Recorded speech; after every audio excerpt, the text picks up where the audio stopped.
حضور سے پوچھا گیا کہ غیبت کیا ہے؟ آپ نے فرمایا ذکرو کا آخا کا بما یکرہو، تمہارا اپنے بھائی کا تذکرہ کرنا کسی ایسے اعتبار سے جو اسے ناپسند ہو۔ اگر اس کے سامنے کرو گے اسے ناپسند ہوگا، اس کے علم میں آئے گا کہ میرے بارے میں یہ بات کہی گئی ہے تو اسے ناپسند ہوگی۔ ایسی بات کا اس کی غیر موجودگی میں بیان کرنا۔ اب قیلا کہا گیا، سوال کیا گیا، افرأیت کہ حضور آپ ذرا غور کیجئے، ان کان فی اخی ما اقول، اگر میرے بھائی میں وہ شے واقعتاً موجود ہے جو میں کہہ رہا ہوں تو کیا اس صورت میں بھی غیبت ہوگی؟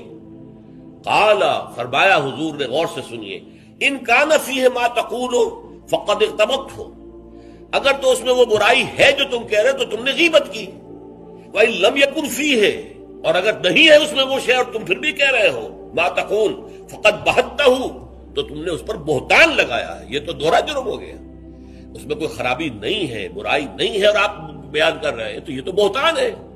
البتہ کسی میں کوئی برائی ہے، خرابی ہے، نقص ہے تو یہ در حقیقت جو ہے آپ کا اس کی غیر موجودگی میں بیان کرنا، یہ غیبت ہے۔